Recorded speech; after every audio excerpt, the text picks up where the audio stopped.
보혈의 능력을 믿고 주님께 나왔습니다. 보혈을 의지하여 우리 아버지 앞에 나왔습니다. 보혈로 우리 마음과 생각을 다 씻어주시고 우리 삶을 깨끗게 만들어 주시옵소서. 주님의 보혈로 자유함을 얻는 이 시간 되기를 원합니다. 예배 가운데 성령이 충만한 역사가 있게 도와주시옵소서. 성령 하나님 우리 심령 가운데 운행하여 주시옵소서. 성령 하나님이 가운데 운행하여 주시옵소서. 어둠을 쫓아내고 빛을 만드신 것처럼 우리 삶 가운데 어둠을 다 내어 쫓아주시고 생각과 마음 가운데 어둠을 다 내어 쫓아주시옵소서. 하나님이 주시는 생명과 빛과 진리가 우리 가운데 충만하게 도와주시옵소서. 성령님 바람같이 불같이 생수같이 우리 심령과 이 가운데 역사하여 주시옵소서. 예수님의 이름으로 기도합니다. 아멘. 할렐루야. 주님이 우리와 함께 계십니다. 하나님이 함께 하시니 이 시간도 좋은 일이 일어날 줄 믿습니다. 한번 우리 옆에 계신 분들께 축복의 인사를 하겠습니다. 당신에게 좋은 일이 일어납니다. 당신에게 좋은 일이 일어납니다. 예, 나를 축복하는 선포를 한번 하겠습니다. 나에게 기적이 일어납니다. 나에게 기적이 일어납니다. 믿습니다. 아멘. 우리 입술의 고백대로 하나님이 이루어 주실 줄 믿습니다.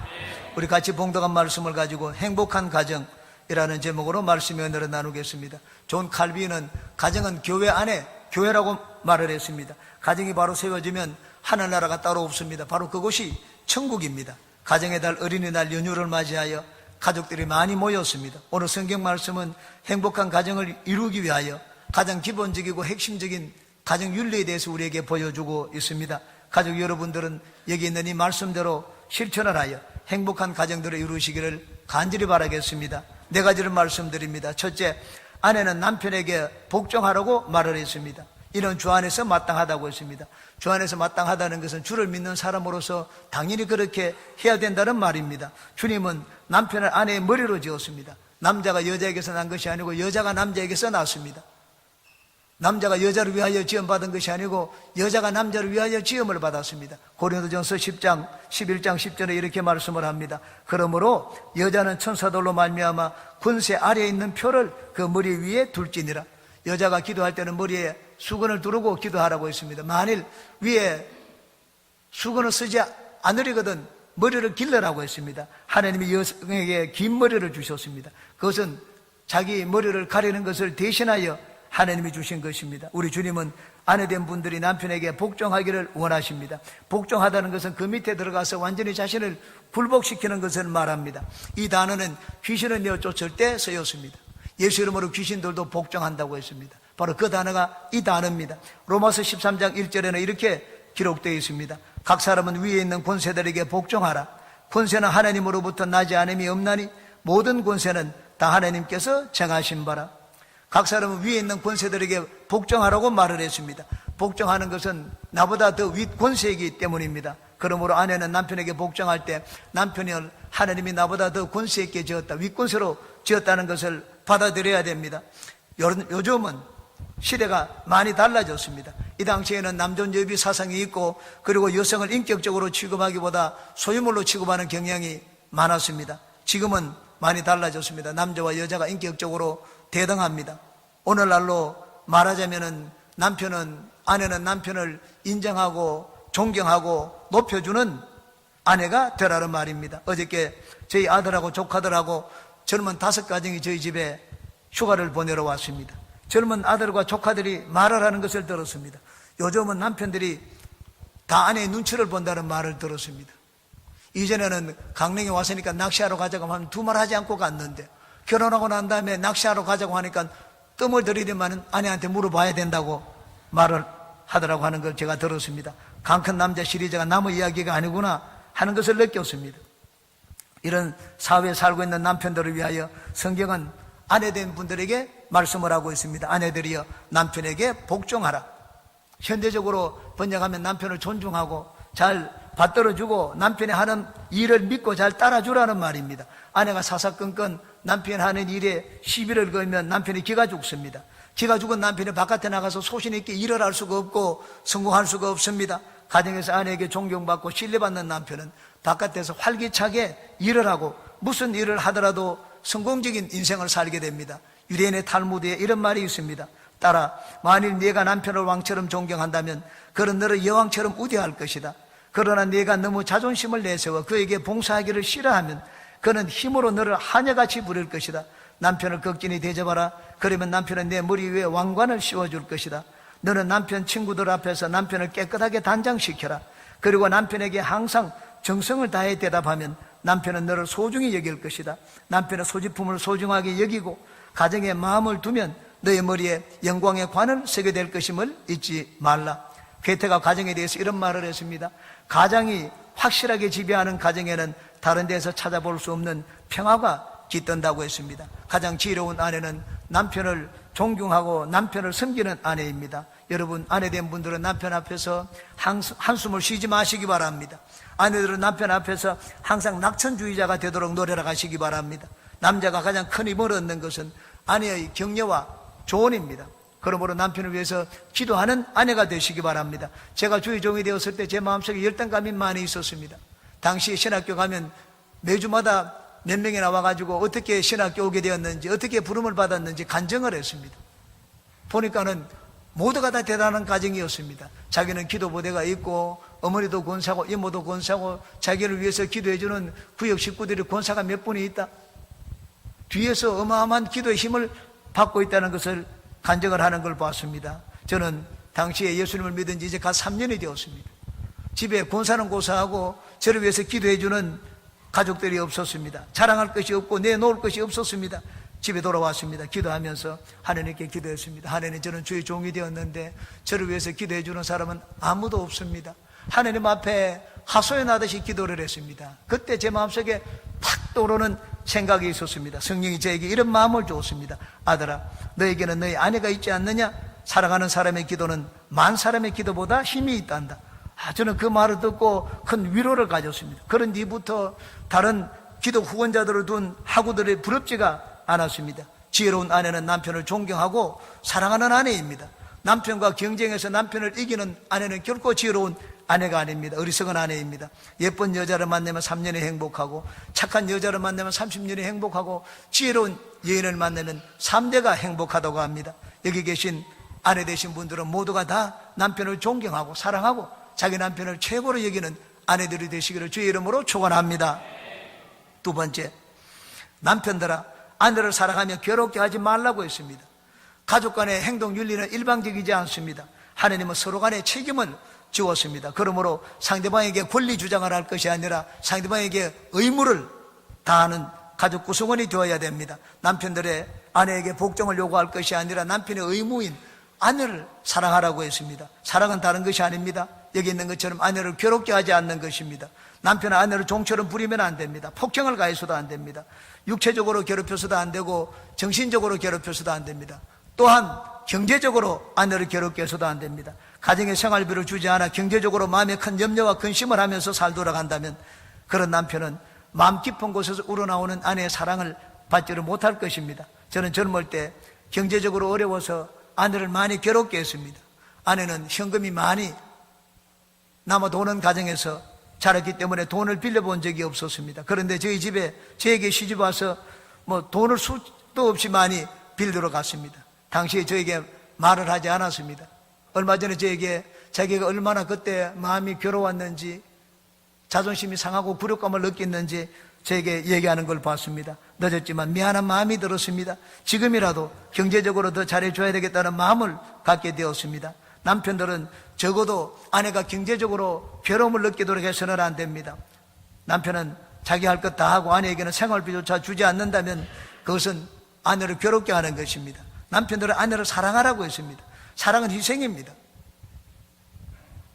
남편은 아내를 희생적으로 사랑하라고 했습니다. 아내와 가정을 위하여 남편은 희생적으로 사랑을 보여야 됩니다. 경제적으로 어려우면 낮에 일해서 안 되면 밤에까지 일을 해야 됩니다. 그럴 때 아내는 남편에게 복종하게 됩니다. 이게 먼저 아내들은 남편에게 복종하라고 했습니다.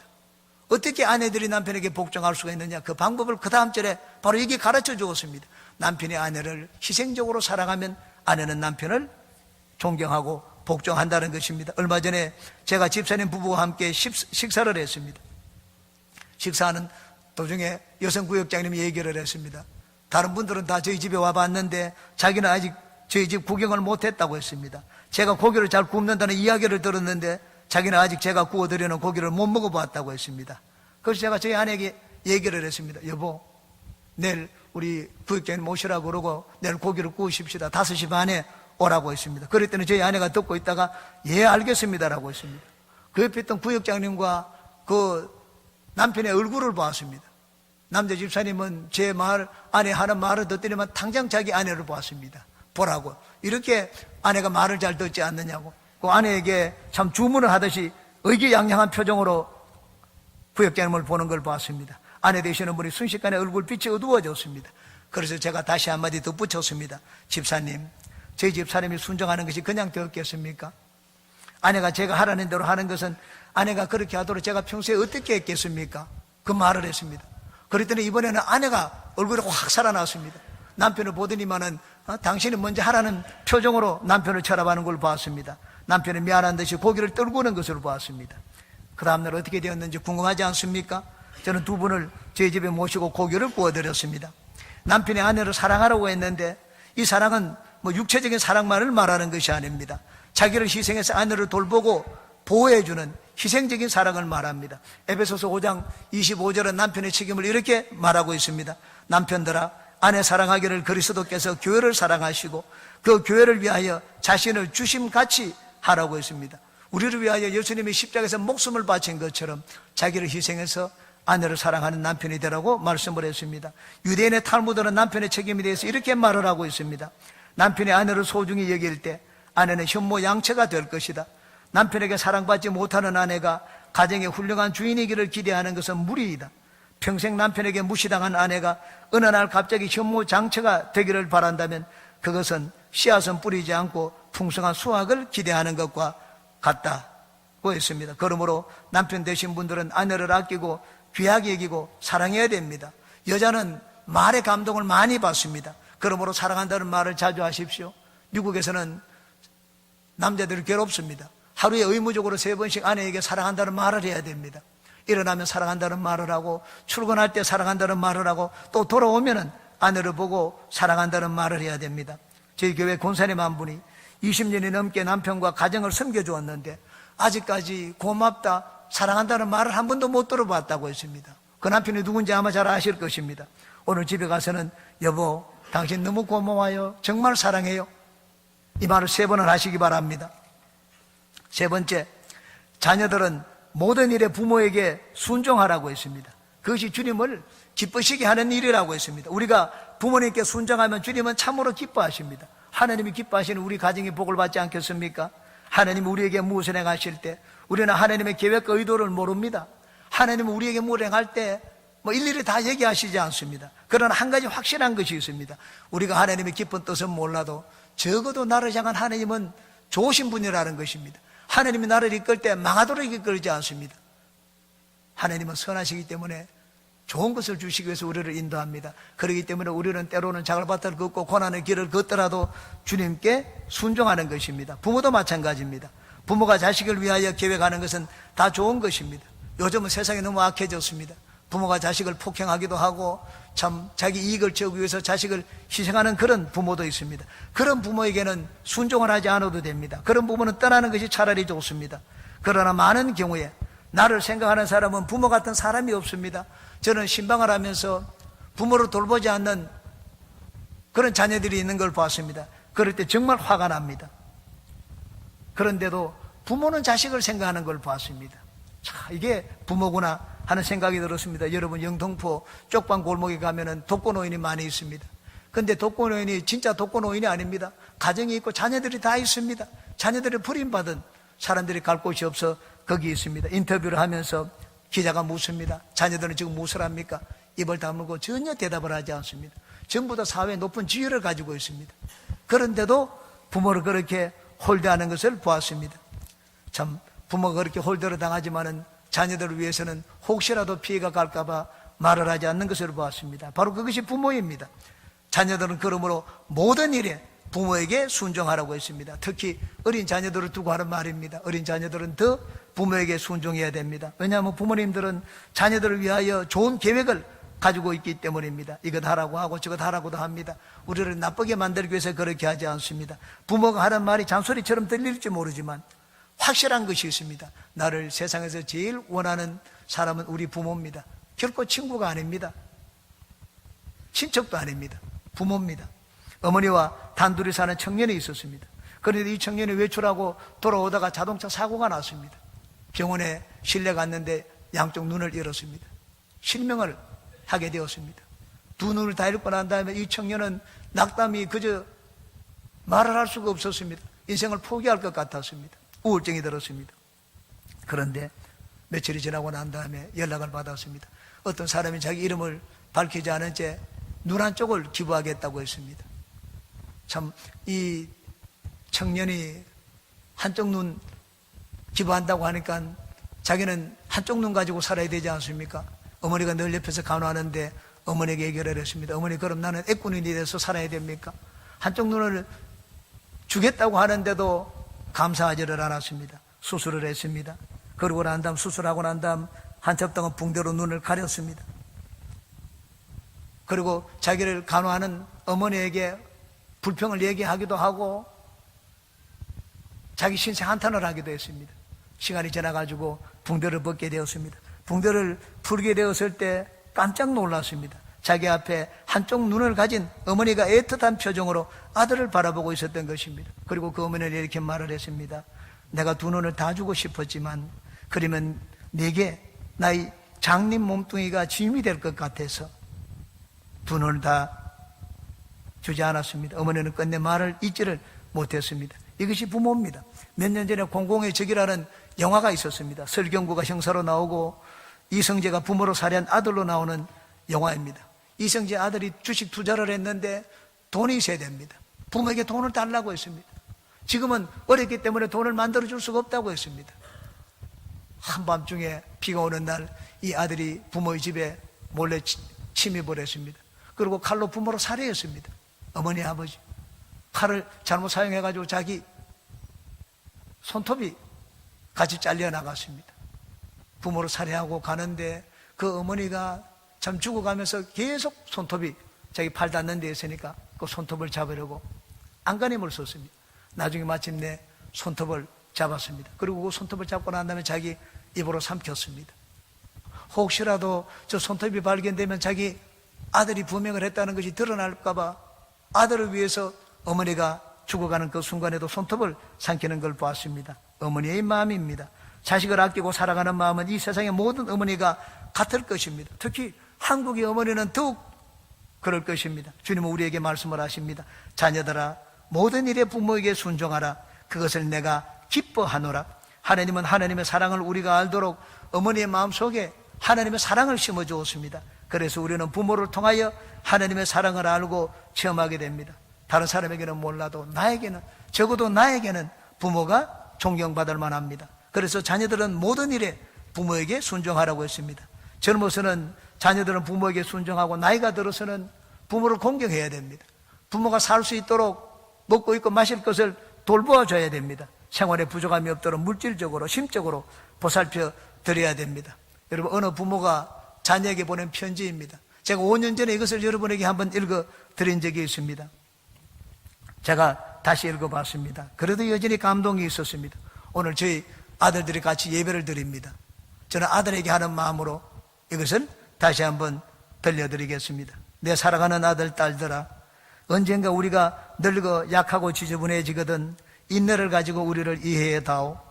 늙어서 우리가 음식을 흘리면서 먹거나 옷을 더럽히고 옷도 잘 입지 못하게 되면 내가 어렸을 적 우리가 먹이고 입혔던 그 시간들을 떠올리면서 미안하지만 우리의 모습을 조금만 참고 받아다오.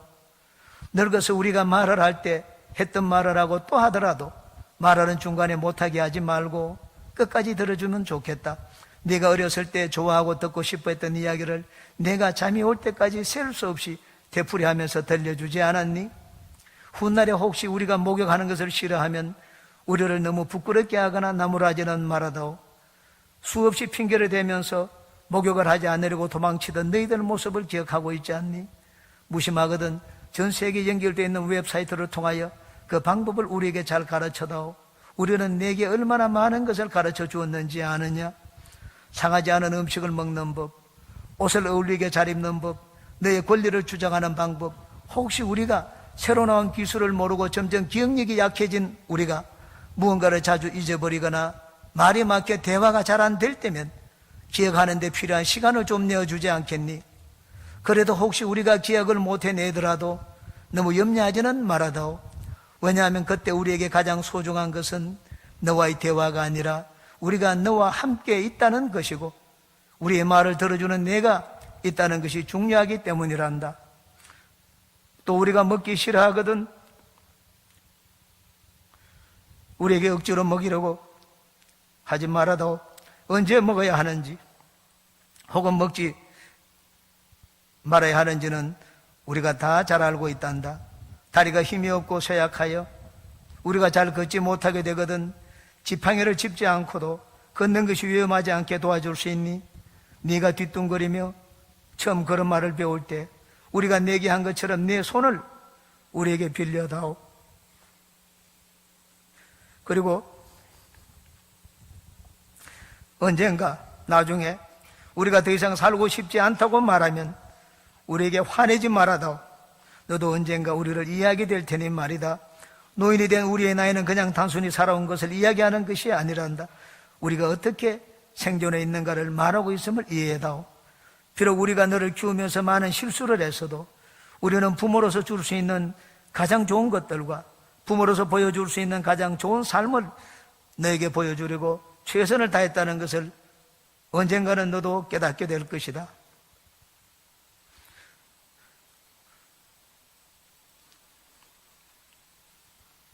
살아간다.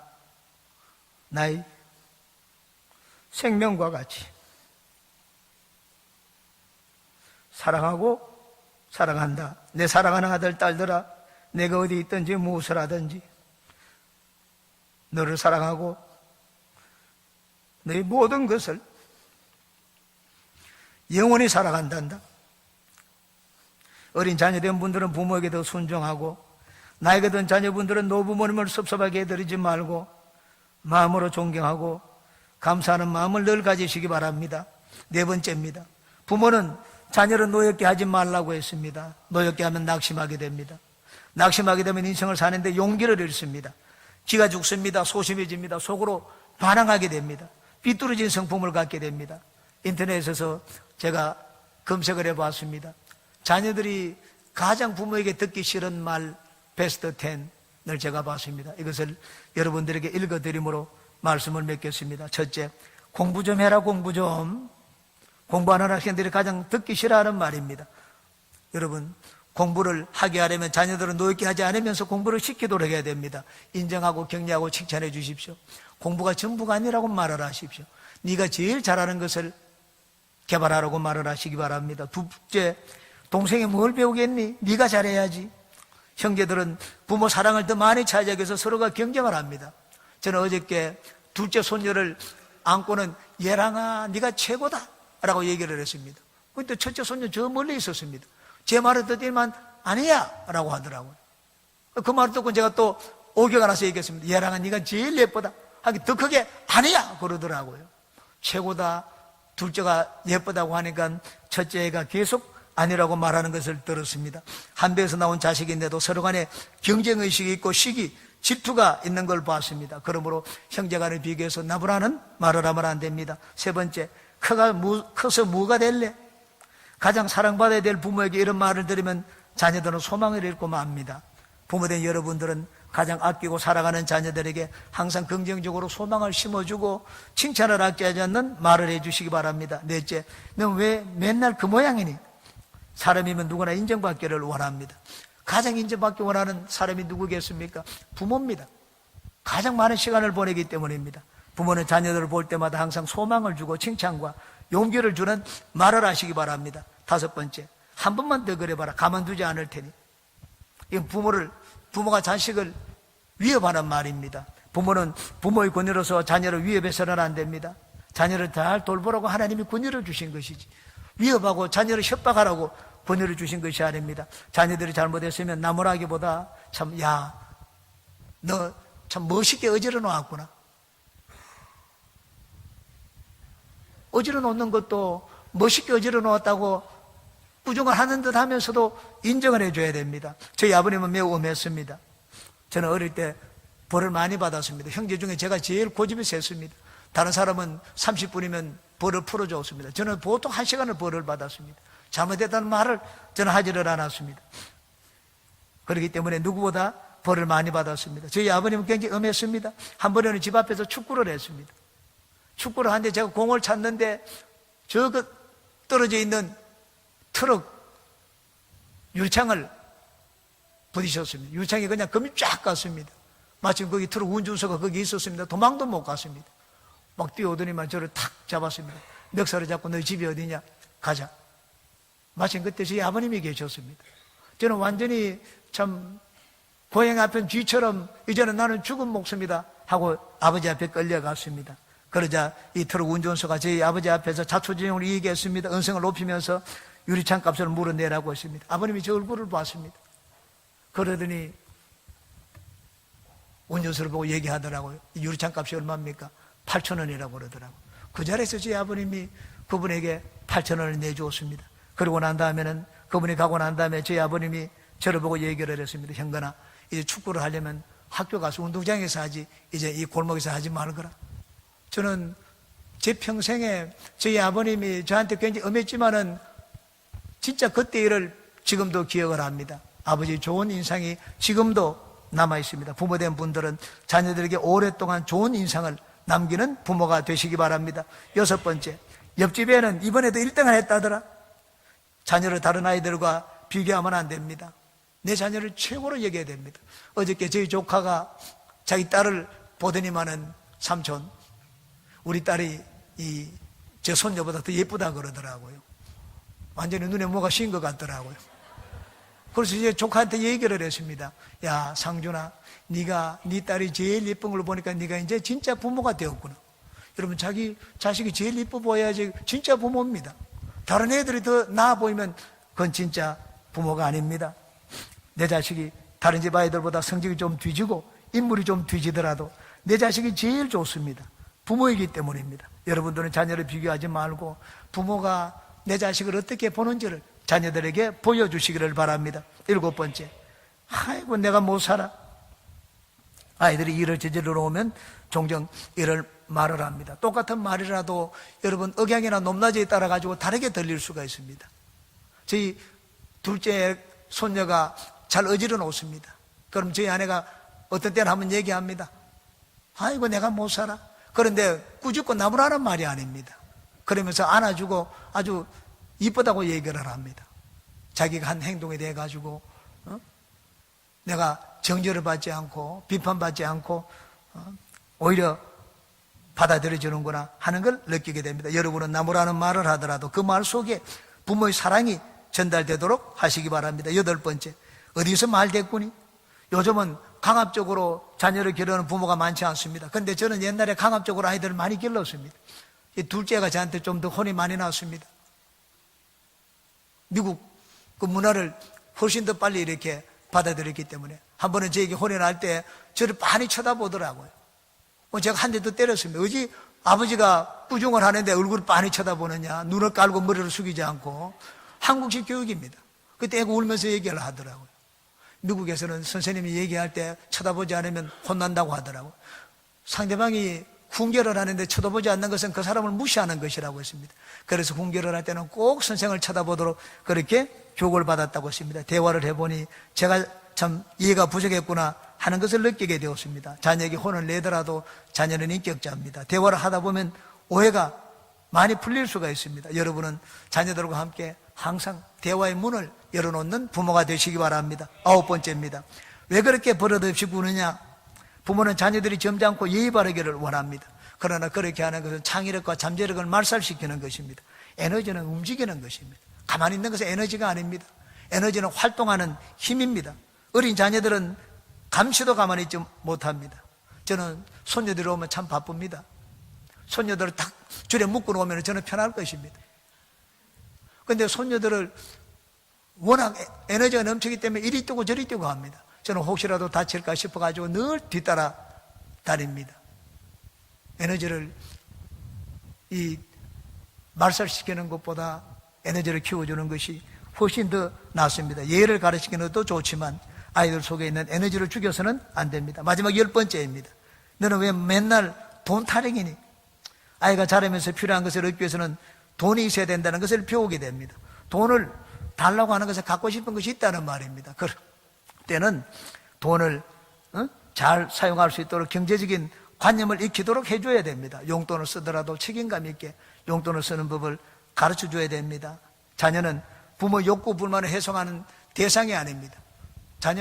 부모는 자녀의 청직입니다. 자녀가 성인이 될 때까지 하나님이 그 자녀를 우리에게 맡겼습니다. 그러므로 자녀는 내 소유물이 아니라 하나님의 소유물입니다.